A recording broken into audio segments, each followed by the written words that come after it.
Ito ang lugar mga bikers kung saan ako pinanganak, dito sa may mga katubuan na to.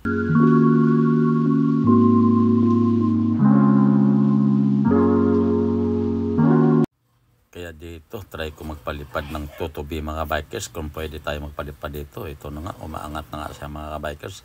Kaya swabing yung kanyang pag-angat dito sa bahay ng aking tiyahin.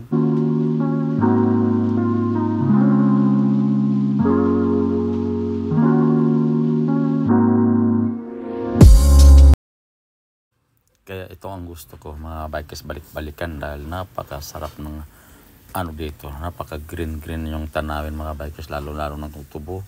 Tingnan yung palibot mga bikers, tubo, di ba?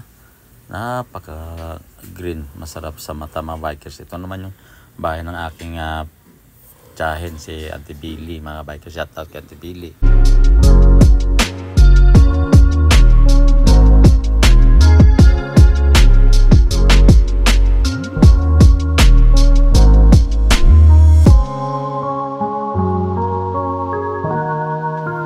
Kaya kayo mga bikers, kung may time kayo mga bikers, uwi din kayo sa natauhan mga bikers tulad nito, di ba?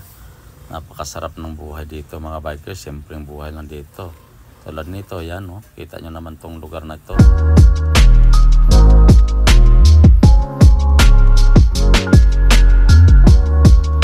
Naalala ko dati mga bikers, nag-aararo pa ako dito sa katubuan na ito. Ako lang mag-isa dito at saka aking kalabaw mga bikers.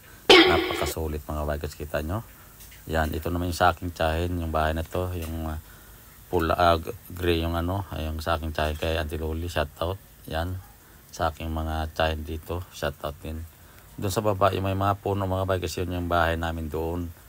Yun yung mga puno na yun yung bahay namin doon sa baba mga bikers. Yung kita nyo naman yun, napakasulit, diba?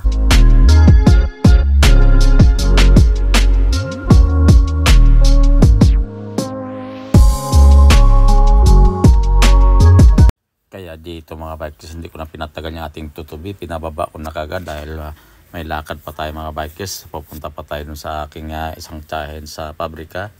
Shout out kay Auntie Tita at saka sa aking kapatid dun sa Lopisay na mga bikers. Kaya pinababa ko na ating tutubi, yun.